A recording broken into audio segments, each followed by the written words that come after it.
Usually when we talk about trusting the structural integrity of the buildings we work in or the bridges we cross during our morning commutes, there's this underlying assumption of, well, I guess just blind faith. Oh, completely. It's just a given for most of us. Right. Like you walk into a massive, 100-story skyscraper. You get into the elevator, and you just assume the floor isn't going to give way beneath you. You don't pause in the lobby and ask the receptionist to see the structural blueprints. Yeah, that would be a very weird way to start your Tuesday. Exactly. You just press the button for the 80th floor and, check your phone. It feels almost automatic to us now in modern society. I mean, we absolutely expect things to be secure, to be guaranteed, without us having to, sit down and do the calculus or the material science ourselves. We just offload that cognitive burden completely. Right. We offload it because we can. But then you really stop and think about it for a second, and you realize that trust isn't magic. It isn't just a given. It's built on a foundation of incredibly rigorous, behind-the-scenes standards that most of us never even see. It's a massive, invisible safety net. Yes. We trust those massive concrete and steel structures because we trust the people who built them. Right. And even more importantly, we trust the invisible system that tested those people before they were ever allowed to sign off on a blueprint. It is the absolute definition of a high-stakes professional safety net. And, when it works perfectly, nobody notices. When it fails, it makes global news. Exactly. Okay, so let's unpack this. Today's mission is to meticulously explore exactly how that safety net works, basically thread by thread. We're diving into a document titled the Navigating Competency-Based Assessment Validator Guide. Issued in February 2026, right? Yep, February 2026 by Professional Engineers Ontario, or PEO for short. Now, before we get into the heavy details, give us a high-level overview. What exactly is PEO, and what is this document we're actually looking at? So PEO is Ontario's engineering regulator. They are the governing body responsible for licensing qualified applicants in the province. So they're the gatekeepers. Exactly. Their entire mandate is to ensure that only those who hold a license can legally take responsibility for engineering work. And I should clarify, it's not about protecting a guild or keeping people out. It's all about serving the public and ensuring absolute public safety. Right, keeping the bridges from falling down. Precisely. Now, this specific document we're looking at today is essentially an instruction manual for someone called a validator. A validator, okay. Yeah. A validator is a person chosen to verify an applicant's engineering experience using what they call a competency-based assessment system, or CBA. So what does this all mean for you, our listener? Well, even if you aren't an engineer, understanding how highly technical professions measure and validate real-world competence is basically a masterclass in professional development. Oh, absolutely. It applies to so many fields. It really does. It shows you how a society guarantees public safety through rigorous, unyielding peer evaluation. If you manage people, if you hire people, or if you just want to understand how expertise is actually proven out there in the wild, this is the blueprint. If we connect this to the bigger picture, it's about moving completely away from just trusting a piece of paper, or a university degree. Because a degree just means you passed a test. Exactly. A degree tells you someone can pass a written test in a classroom. The CBA system is about moving toward proving that someone can actually do the job in the messy, unpredictable, real world and do it safely and effectively. That makes total sense. But before we can understand how an engineer is tested in this system, we really need to understand the system itself, right? Like, who exactly is involved in the testing process? Right, the key players. Yeah. So let's start with the CBA system. What is it exactly on a functional level? Well, the Competency-Based Assessment, or CBA, is a highly structured tool for assessing professional experience. Its entire goal is to promote a licensing process that is fair, transparent, and completely consistent. So no playing favorites. Exactly. Under this system, applicants don't just sit for a multiple-choice exam. They have to demonstrate their competence across 34 very specific areas. Wow, 34. Yeah, and they can't just talk about theoretical concepts. They have to provide actual, real-world work examples from different situations in their career to definitively prove they have the knowledge and skills to practice safely. Okay, so who are the players in this system? The document outlines 3 key roles, and we really can't skip any of them because they form this triad of accountability, I guess you could call it. First up is the applicant. Right. The applicant is the person who has initiated the license application process. They are the ones putting in the hours, working to fulfill the experience requirement. So they're the one in the hot seat. Yes. They kick off the whole process by providing a complete CBA application. And that means gathering and documenting those real-world work examples to demonstrate every single one of those 34 competencies we just mentioned. That sounds like a ton of paperwork. Oh, it is. They also have to conduct a brutally honest self-assessment. And crucially, they are the ones who select the validators who will eventually verify their examples. Which brings us to the second role, and this is really the actual target audience of the guide we are reading today, the validator. Right. The validator's job is to rate the applicant's work examples and provide detailed feedback for each assigned competency. And the guide is incredibly strict here. They must have direct, first-hand knowledge of the applicant's work. Yes, that is completely non-negotiable. That includes having supervised the applicant and having taken technical responsibility for the work being evaluated. So they basically had to be on the hook for it too. Exactly. Ideally, the validator is a direct supervisor from the exact same workplace as the work example. But, the system is somewhat flexible to reality.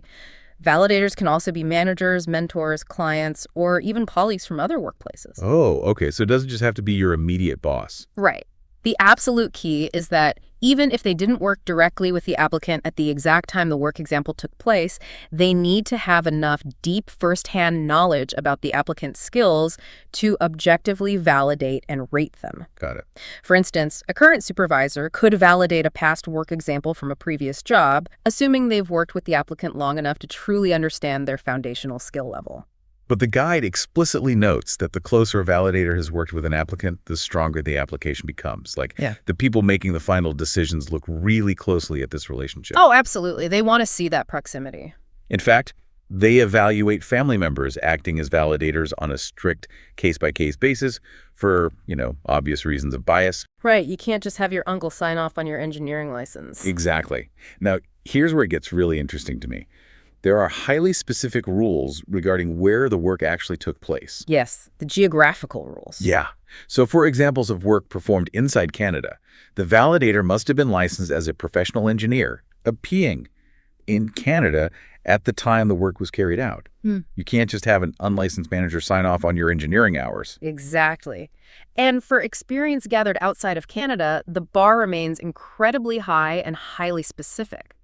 The validator in that scenario must be a senior engineering practitioner. Okay, what does that mean practically? It means they must be officially licensed in their own local jurisdiction, and they must be able to provide concrete proof of their engineering qualifications if requested by PEO. So PEO can actually audit the validator. Yes, exactly. That includes submitting their academic records, their engineering credentials, and their professional standing.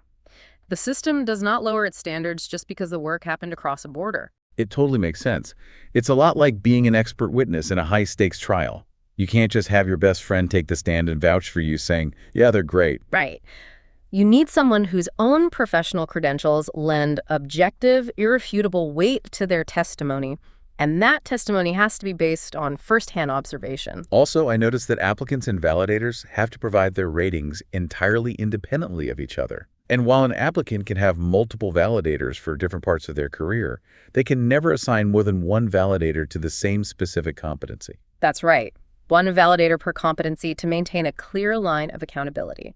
And that brings us to the third and final role, the assessor. Ah, the assessors. These are the PEO staff members, and they hold the ultimate power in this equation. They are the ones who determine whether applicants have definitively demonstrated the skills to meet the experience requirement.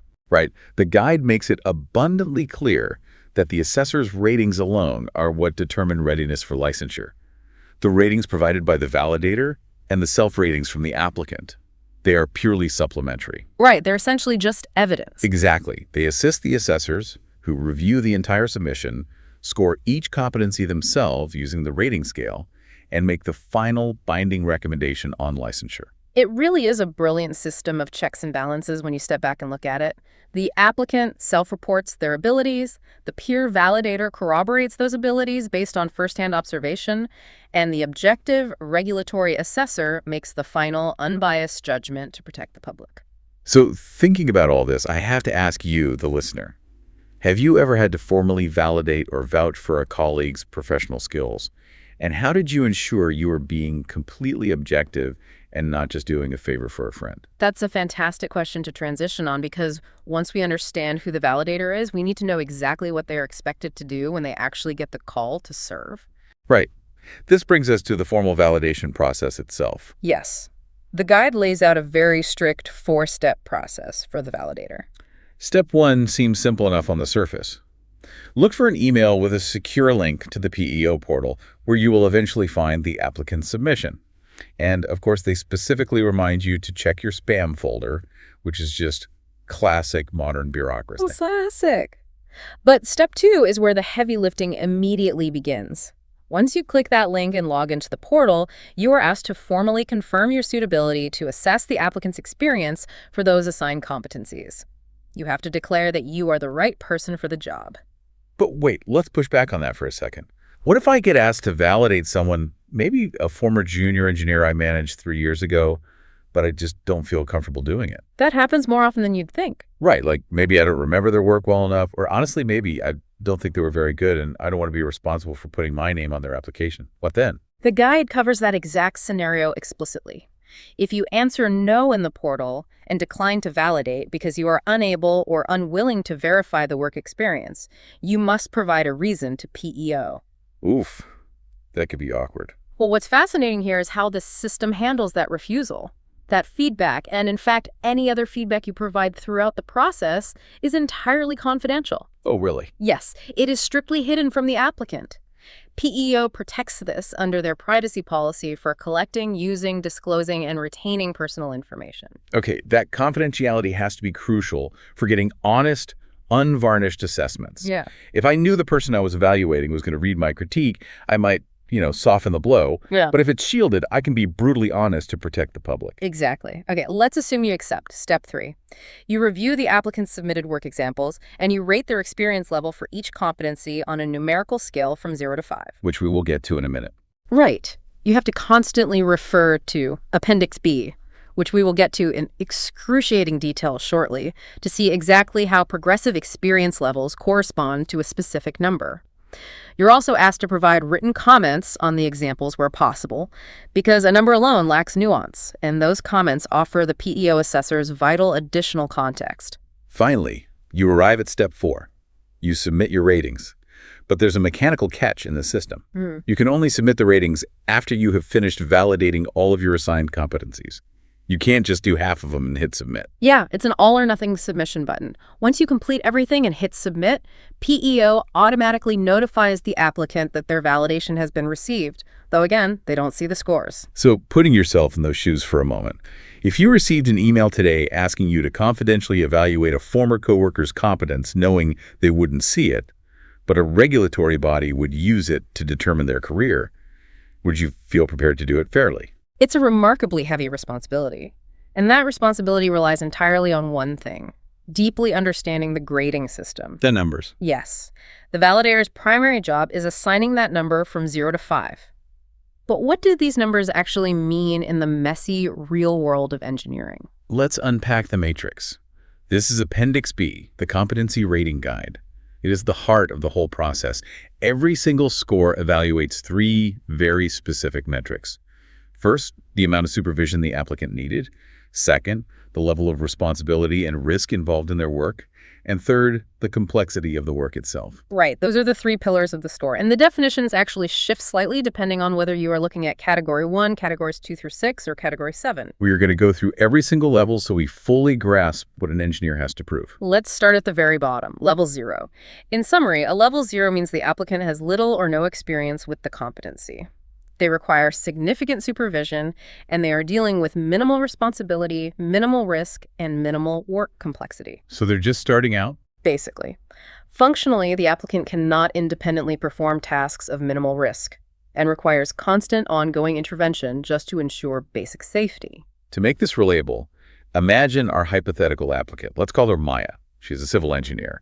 At Level 0, Maya is basically on her first day. Yeah, day 1, Maya. Digging into the specific categories for Level 0. For Category 1, which is technical, and Categories 2 through 6, which cover communication and management, a Level 0 simply means Maya has little or no exposure to the competency at all. Right. But for Category 7, which is entirely about continuing professional development, a Level 0 specifically means Maya has not completed any continuing professional development or CPD whatsoever. She has not completed a gap analysis to figure out her weak areas, and she has not developed any plan for future CPD. She is entirely stagnant. Ouch. Okay, moving up one step to Level 1. The summary here is that the work experience shows some basic awareness of the competency. However, the supervision needed is still categorized as significant, and responsibility, risk, and work complexity are all still minimal. The applicant still cannot independently perform tasks of even basic complexity and requires significant and ongoing supervision to ensure quality and safety. In Category 1, a Level 1 means Maya is receiving training in various office, plant, field, or laboratory phases. Her assigned tasks might include preparing very simple plans, designs, plots, calculations, or material costs, strictly following established codes. She might carry out routine technical surveys or basic inspections and prepare reports on them. But crucially, she has absolutely no supervisory role over anyone else, and she is heavily receiving on-the-job training. For Categories 2 through 6 at Level 1, the applicant is functioning at an early, beginner, or basic level where substantial professional development is clearly needed. They carry out low-complexity activities and, again, have no supervisory role. And for Category 7 at Level 1, Maya has completed a few scattered CPD activities, but her gap analysis or weakness assessment is incomplete. She either has no formal CPA plan or the one she has is totally inadequate, leaving multiple glaring knowledge gaps insufficiently addressed. Now, things start to shift at Level 2. The summary. The applicant shows awareness of the competency, but still only has minimal practical experience. They now need considerable supervision, which is a step down from significant, and they handle some responsibility and risk, while the work finally introduces some complexity. They demonstrate basic competence in key areas, but still require regular guidance and correction to perform the work safely. Breaking that down. In Category 1, a Level 2 means Maya is given tasks of limited scope and complexity, or perhaps she is working on minor phases of much broader projects. She uses standard engineering methods to solve routine problems, and she actively assists senior engineers with technical tasks that need specific calculation accuracy and adherence to prescribed testing methods. Interestingly, at Level 2, this is the first time leadership appears. She may assign and check the work of up to 5 non-engineering staff. This stage is often officially considered part of an engineer's core training and development phase. For Categories 2 through 6 at Level 2, they perform activities of limited scope, usually rely heavily on predetermined standards, assist senior engineers, and are considered marginally skilled, still needing targeted training to bring their skills up to a true professional level. In Category 7 at Level 2, Maya has completed some CPD activities. Her gap analysis is described as marginal, meaning her weak areas aren't sufficiently assessed yet, and she has developed a marginal CPD plan, but it's flawed, and not all of her knowledge gaps are actually being addressed. Then we reach Level 3. The summary here is a major pivot point in an engineer's career. The applicant now has moderate experience with the competency while working under supervision. The supervision needed drops significantly to just some. Responsibility and risk rise to considerable, and work complexity is officially moderate. They can work mostly independently, though they may still need support for moderately complex, considerable risk tasks. Level 3 is the crucial milestone. It's like the sous chef who is finally allowed to run the kitchen on a slow Tuesday. For Category 1, it means Maya is being given tasks of moderate scope and complexity, or she is working during standalone phases of major projects. Right, she usually solves problems by combining standard procedures and making her own modifications to them. She might assign and check the work of up to 5 non-engineering staff. And here is the absolute key phrase in the entire document. At Level 3, they are often considered ready to assume professional engineering responsibilities. Yes, that is the magic threshold. For Categories 2 through 6 at Level 3, they provide significant assistance to senior engineers. They solve problems by creatively combining standard procedures, and they possess adequate skills in the competency. Again, the text explicitly notes they are often considered ready for professional responsibilities. And for Category 7 at Level 3, the applicant has completed sufficient CPD. Their gap analysis is officially adequate, and they have developed an adequate CPD plan where their knowledge gaps are properly addressed. Moving up into the higher tiers, we have Level 4. Summary. The applicant now has advanced knowledge and conducts complex activities with minimal supervision. They carry significant responsibility and risk and considerable work complexity. They only require occasional supervision to ensure quality and safety. For Category 1 at Level 4, Maya conducts tasks requiring general engineering knowledge, and she deeply understands how her work impacts other fields. She solves assigned problems by devising entirely new approaches, applying existing criteria in new ways, and drawing sophisticated conclusions from comparable situations. She actively participates in planning. She may give technical guidance to junior engineers, technologists, and technicians, and she's often considered to be working at a fully qualified professional engineering level. For Categories 2 through 6 at Level 4, they carry out and are completely responsible for varied activities. They possess strong skills, demonstrating above-average ability, and they regularly guide junior staff. In Category 7 at Level 4, Maya has completed a significant amount of CPD. She has a robust gap analysis and a robust CPD plan where her gaps are well addressed. Finally, we reach the pinnacle, Level 5. Yeah. Summary.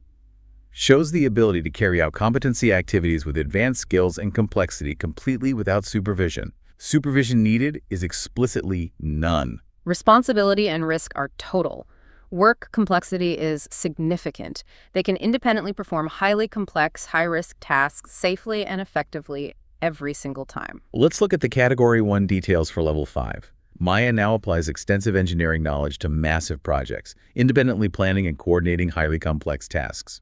She solves problems using profound skill, creativity, and proficiency. She participates in both short and long-term planning, makes independent decisions for cost-effective solutions, and she designs and outlines work for others, providing advice on the most challenging, intractable problems. For Categories 2 through 6 at Level 5, they conduct activities of advanced scope, they have superior skills, and they actively provide mentorship or supervision to the broader team. And for Category 7 at Level 5, they show active leadership in CPD activities. They have an excellent gap analysis, a superior CPD plan, and this is a really cool detail. They develop CPD plans collaboratively with others and may even instruct courses themselves. It is an incredibly detailed, uncompromising matrix.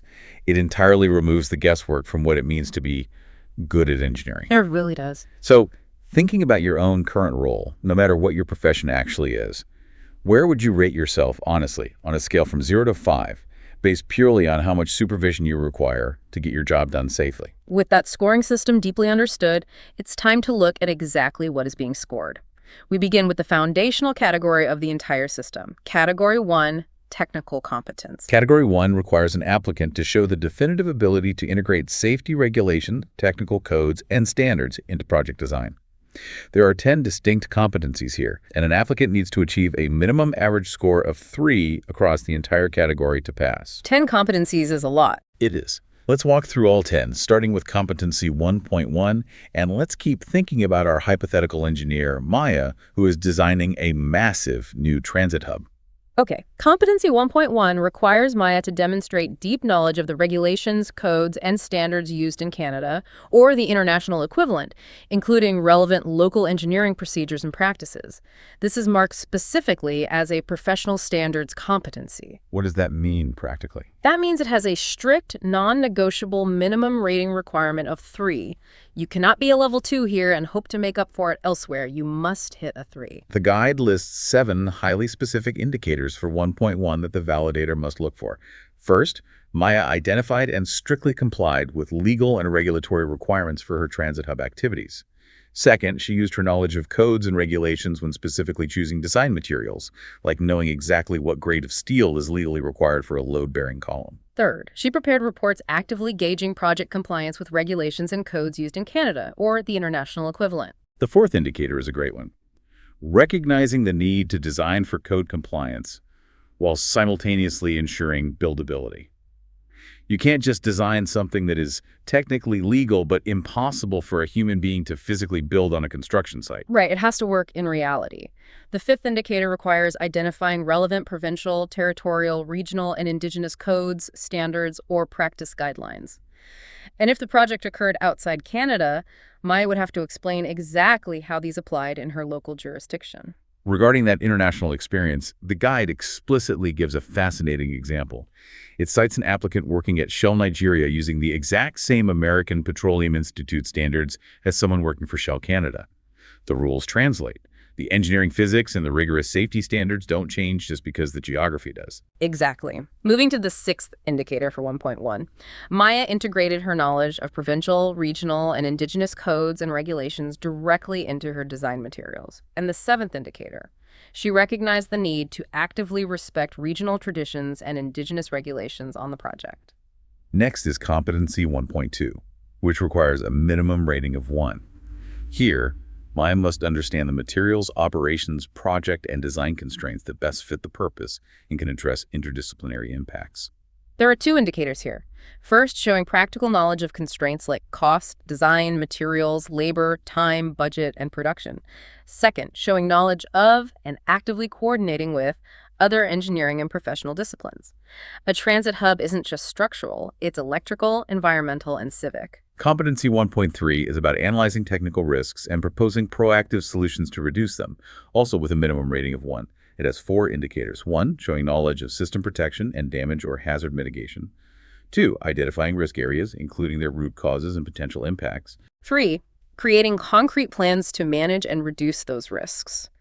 And 4, understanding the nuanced difference between technical risks like a material failing under a specific load and public safety issues like how that failure impacts the people standing underneath it. Competency 1.4, which has a minimum rating of 1, is about applying engineering knowledge to actual design solutions.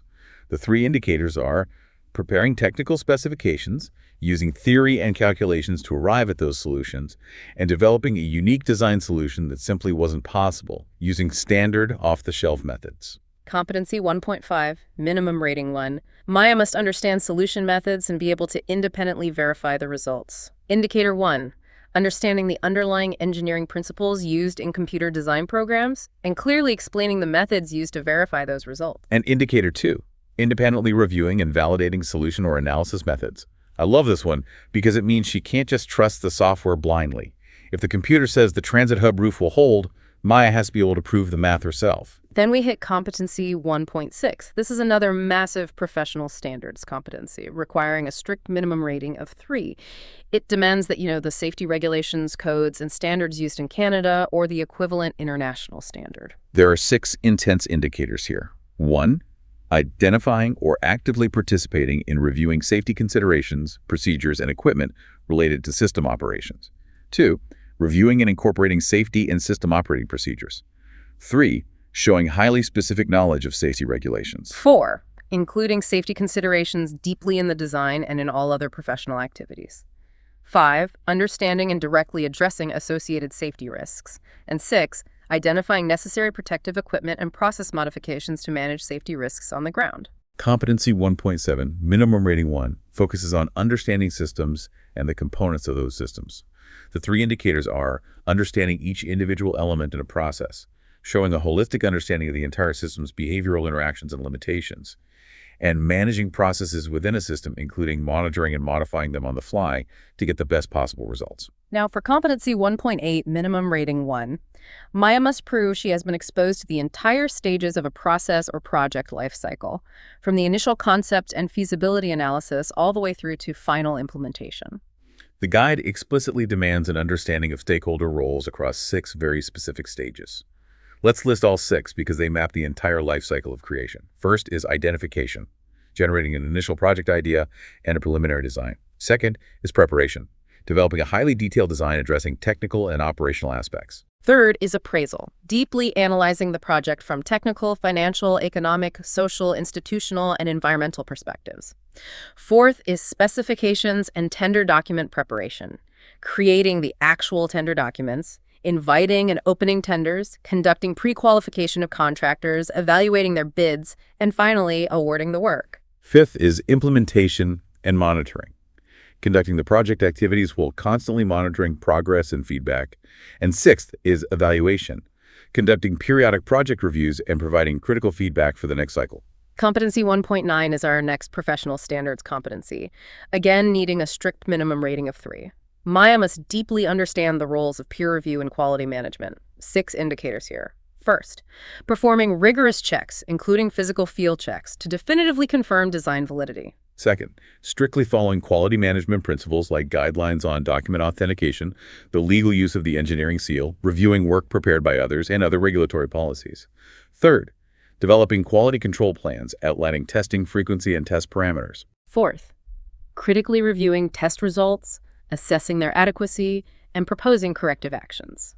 Fifth, actively engaging in peer review. And sixth, showing that completed systems actually met their initial functional and operational objectives. Finally, in this massive technical category, we have Competency 1.10, minimum rating 1.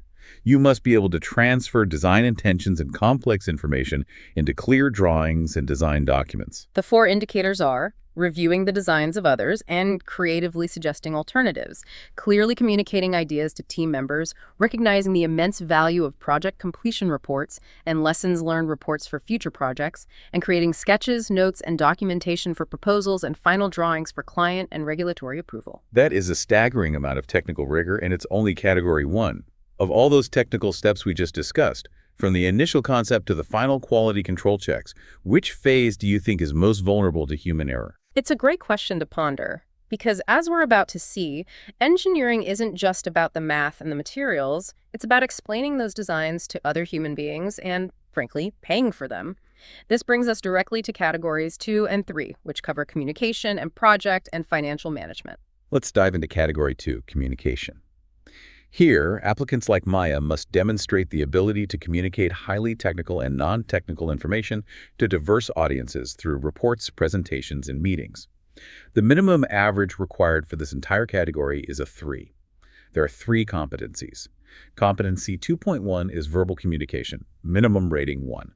The indicators for 2.1 are communicating clearly, effectively sharing official project data with team members, clients, and contractors, clearly expressing both technical and non-technical issues to all levels of personnel, conducting presentations for technical and non-technical groups, which include superiors, subordinates, colleagues, and clients, presenting project parameters to the general public, and actively participating and contributing to meetings. Competency 2.2 is practical, written communication, minimum rating 1.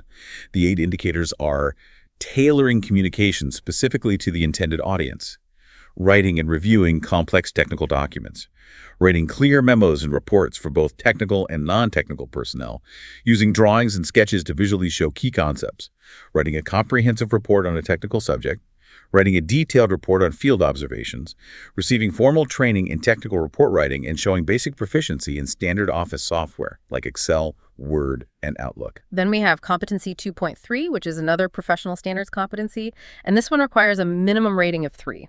It simply states that you can review essential documents. The single critical indicator here is that you reviewed technical documents, you truly understood their implications, and you successfully summarized the key points. Moving on to Category 3, project and financial management.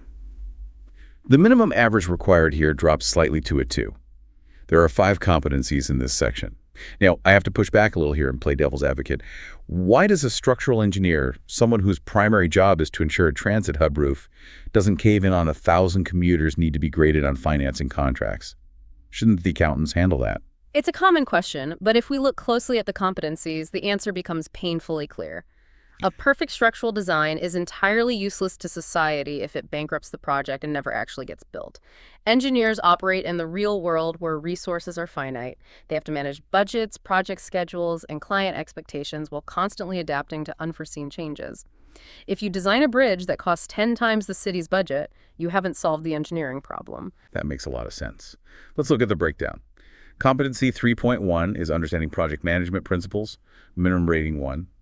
The 3 indicators are showing deep awareness of resource planning, budgeting, change management, scope management, scheduling, and anticipating unforeseen issues, understanding the impacts, benefits, and risks of different design solutions on a project, and deeply understanding the needs and expectations of both internal and external clients. Competency 3.2, minimum rating 1, taking on progressive responsibility in project planning and execution. The 6 indicators are actively contributing to and following PM plans, staying informed about future improvements, demands, and ongoing projects, taking on increasing client interaction and management responsibilities over time, showing increased engagement in project planning and collaboration and training, helping to manage and dynamically adjust project schedules, and staying aware of how issues related to other fields could impact the project and actively communicating to address them. Competency 3.3, minimum rating 1. You adjust expectations based on available resources. The 3 indicators. Regularly updating and communicating the real-time status of the schedule and budget. Providing market and materials availability assessments for a project, which is huge when supply chains break down. and simply meeting deadlines. Competency 3.4, minimum rating 1, gets into the gritty financial aspects of the work. The 6 indicators are showing acute awareness of the project budget during both design and construction phases, providing technical and financial reports and comparing available financial options, demonstrating the role of finance in broader business decisions, demonstrating principles of budgeting and financing, demonstrating relevant business processes, and showing a clear understanding of working with and developing binding contracts. Finally, Competency 3.5, minimum rating 1, you actively request and respond to feedback. 4 indicators here. Applying lessons learned after receiving feedback. Demonstrating a genuine willingness to accept comments and criticism. Demonstrating exactly how you responded to feedback in the past, and demonstrating how you successfully responded when the project scope abruptly changed. It requires a highly adaptable, thick-skinned mindset. You cannot be precious about your designs if the budget gets slashed by 30%. So thinking about your own career, how well do you actually handle sudden project scope changes and critical feedback in your own daily work? Do you adapt or do you get defensive? Moving from managing the project and the money to managing oneself, we enter categories 4 and 5. This is where we look at team effectiveness and professional accountability. Category 4, team effectiveness, requires a minimum average of 3. You must demonstrate the ability to work with diverse professionals, actively engage in discussions, and resolve conflicts within a team. There are only 2 competencies here. Competency 4.1, minimum rating 1. You collaborate respectfully with others, including those from other distinct disciplines. The 3 indicators for 4.1 are showing genuine respect for the responsibilities and expertise of others, seamlessly integrating input from other professionals into your own engineering work, and actively participating in team discussions rather than just sitting silently in the back of the room. Competency 4.2, minimum rating 1. You work actively to resolve differences. The 3 indicators, showing leadership in achieving team goals and resolving conflicts, actively facilitating conflict resolution between others, and receiving formal training in conflict resolution. Then we hit category 5, professional accountability. This requires a strict minimum average of 3. This category demands uncompromising adherence to ethical standards, fulfilling professional obligations, seeking guidance when needed, and deeply understanding the immense responsibilities of self-regulation. There are 6 competencies here, and they are heavy. Competency 5.1 is a massive one. It's a professional standards competency minimum rating 3. You must be able to apply the Code of Ethics principles or its international equivalent directly in the engineering environment. There are 5 critical indicators here. First, you strictly complied with the Code of Ethics in your specific jurisdiction of practice. Second, you upheld professional ethics and met obligations to employers, clients, colleagues, and the profession, all while complying with corporate directives. Let's pause on that second indicator for a moment because it is arguably the most dramatic point in the entire assessment. It explicitly highlights the inherent tension between corporate directives and professional obligations. If Maya's corporate boss tells her to use a cheaper, non-compliant steel to save the transit hub's budget, her professional ethical obligation to public safety must win out over her boss's directive. She has to be willing to be fired to protect the public. That is profound. The third indicator is understanding the concept of self-governance and the specific rights and responsibilities granted to professional engineers by society. Fourth is strictly adhering to engineering legislation in your jurisdiction. And fifth is using practice guidelines in the context of self-regulation and professional practice. Competency 5.2, minimum rating 1, focuses on an acute awareness of your scope of practice and your professional limitations. The 3 indicators are requesting assistance and integrating feedback when you are out of your depth, showing active engagement with your supervisor, and fundamentally, asking questions when necessary. Competency 5.3, minimum rating 1, is about understanding how a conflict of interest profoundly affects professional practice, with the single indicator being that you clearly showed an understanding of exactly that concept. Competency 5.4, minimum rating 1, is understanding professional accountability. The indicator here is showing clear awareness of professional liability in all stages of design, construction, and inspection. If it breaks, it's on you. Competency 5.5, minimum rating 1, is understanding the appropriate legal use of the engineering stamp and seal, with the indicator being showing awareness and understanding of its appropriate use. You don't just stamp everything that crosses your desk. And then there's Competency 5.6, minimum rating 1. You understand your own strengths and weaknesses and how they affect your work. The specific indicator here is that you actually created a formal self-criticism list and identified concrete ways to address your weaknesses. I really want to highlight what's fascinating here. It is incredibly rare and profound for a highly technical, mathematically driven profession to officially grade someone on their ability to create a self-criticism list. It shows that self-regulation demands immense, sometimes uncomfortable self-awareness. You simply cannot protect the public if you cannot accurately assess and admit your own limitations. Are you fully aware of your own professional limitations, and do you know exactly when to step back, put your ego aside, and ask for help? Finally, as we near the end of the assessment, we look outward to the engineer's impact on the world at large, and forward to their lifelong learning journey. This brings us to categories 6 and 7. Category 6 focuses on social, economic, environmental, and sustainability impacts. The minimum average is a 2. You must demonstrate consideration of public safety and sustainability in project design while deeply understanding the broader impact of engineering work on society. There are 5 competencies. Competency 6.1, minimum rating 1. There's safeguards required to protect the public and the methods to mitigate adverse impacts. The 2 indicators are preparing public safety regulations and advice during project design and implementation. And this is increasingly critical, showing an understanding of the effects of climate change on your project. Maya has to know if her transit hub can withstand a 100-year flood that now happens every 5 years. Competency 6.2 is a professional standards competency, requiring a strict minimum rating of 2. You must understand the complex relationship between engineering activity and the public. The 2 indicators: actively recognizing the value and benefits of engineering work to the public, and preparing a formal project public impact report. Competency 6.3, minimum rating 1, understanding the role of regulatory bodies. The 2 indicators here are recognizing the absolute need to respect regional traditions or indigenous regulations on a project, and showing a clear understanding of the role and regulations of other professions that overlap with engineering, like architects or environmental scientists.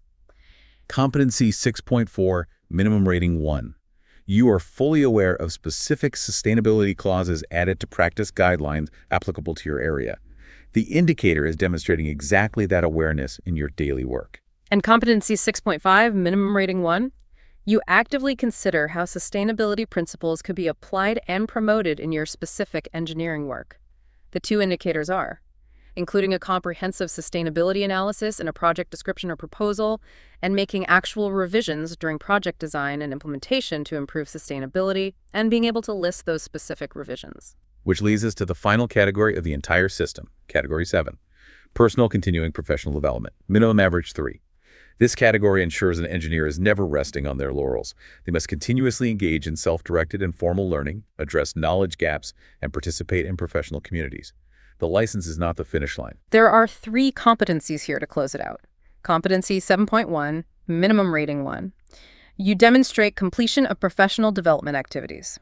The 2 indicators are participating in community, technical, industry, or professional association committees and task forces, and engaging in self-directed and formal professional development activities to learn, stay current, and systematically report progress to relevant parties. Competency 7.2, minimum rating 1. You are acutely aware of your knowledge gaps and the specific areas requiring development. The 2 indicators: performing a formal gap analysis of your own knowledge and skills, and identifying areas of weakness requiring additional training. And the final one, Competency 7.3, minimum rating 1. You have a concrete professional development plan to address those knowledge gaps and stay current. The 2 indicators are establishing a plan to actively pursue training to remedy gaps, and participating in self-directed or formal professional development activities to stay continuously current in your practice. It is a continuous, never-ending loop of improvement. The license isn't an endpoint. It's a solemn commitment to ongoing evolution. Exactly. When was the last time you sat down to perform a formal gap analysis of your own skills to figure out exactly what you need to learn next? If we synthesize this entire document, the sheer scale of the CBA system is staggering. It is a monumental undertaking to pass this. It really is. It's not just a multiple-choice test you can cram for over a weekend. It is a comprehensive 360-degree mirror of an engineer's entire professional existence, thoroughly and confidentially verified by peers who have firsthand knowledge of their capabilities. From technical brilliance to ethical self-awareness, communication, financial management, and environmental sustainability, it covers absolutely every base. It reassures us that when we rely on the infrastructure around us, when we walk into that 100-story skyscraper, that initial blind trust we talked about is actually incredibly well placed because the vetting process is this relentless. It leaves me with one final provocative thought to mull over. If every single profession in society required a 34 competency assessment covering everything from technical skill to ethical self-criticism, budget management, and sustainability, validated independently by peers before you were ever allowed to practice, how drastically would our world change? Thank you for joining us for this deep dive into the source material.